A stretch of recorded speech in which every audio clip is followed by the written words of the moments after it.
Welcome to the Groundwork. I'm your host, Harris Evans. Last week we talked about the positive impact that compounding interest can have on you, your family, and your future. This week, we're taking a look at what the economists have called our K-shaped economy.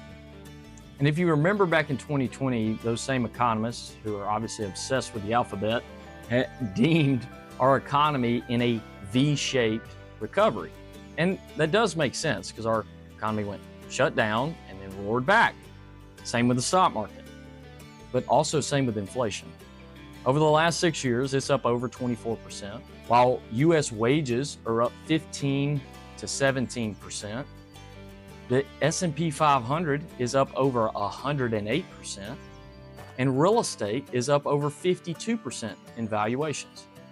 All the while, the Fed, to combat inflation, is raising interest rates. This is the recipe that economists have deemed our K-shaped economy. So what does this really mean?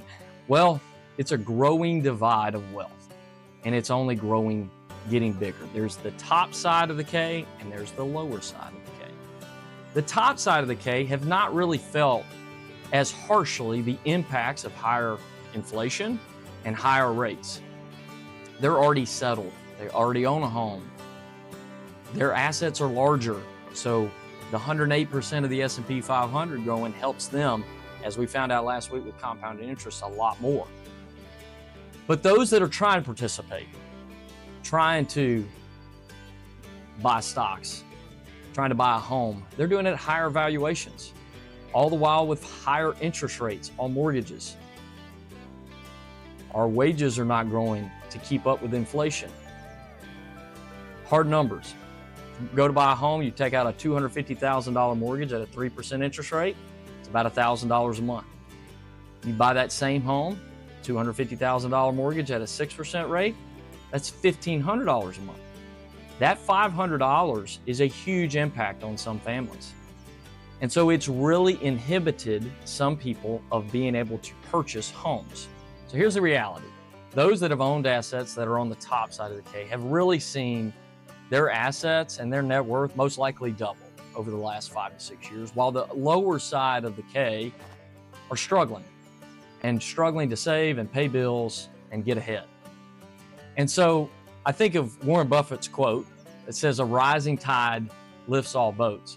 But in this economy, this K-shaped economy, that rising tide is lifting the yachts, but the bass boats and the pontoons are barely staying afloat and may be taking on water. Let me talk to those that feel like they're on the downside of the K, because the struggle is real. But there are some things that you can be doing today that in the next couple years, as the cycle shifts, and it will, you're going to look up and you're going to go, wow, I can't believe we made it here. Look at all this wealth that we have. Look at what we've done. You got to spend wisely. Don't go purchasing any vehicles or anything like that if you don't have to. You need to save money, whether that be in a savings account or at least the match at your employer retirement plan. And then if you're able to, go purchase a house. Because building wealth comes with owning assets that appreciate in value. Those are really two main things for most of us: home ownership and our retirement plan or the stock market. Now, those that are on the top side of the K, maybe time to help our family. And that could look like college for grandkids. That could look like down payment assistance for kids that want to move into a nice neighborhood, in a nice house, a nice piece of land, a nice school district. But for them not to have to break the bank every month to pay that mortgage. This K-shaped economy dynamic is the reason that I want to work with multi-generational families. It brings me so much joy to be able to lead a matriarch and patriarch into clarity to their abundance. That leads them into being generous with their family, their churches, their organizations that they care about. This is also why I started Coin and Seed, was to work with those that have wealth and those that are building wealth, to work with both groups. Because to me, it doesn't matter where you line up on the K. It matters who you are. And I want to work with you. So next week, we'll be looking at home ownership, one of the things that creates wealth for you. We'll cover a rule of thumb that just help you determine how much home to buy. We'll see you then.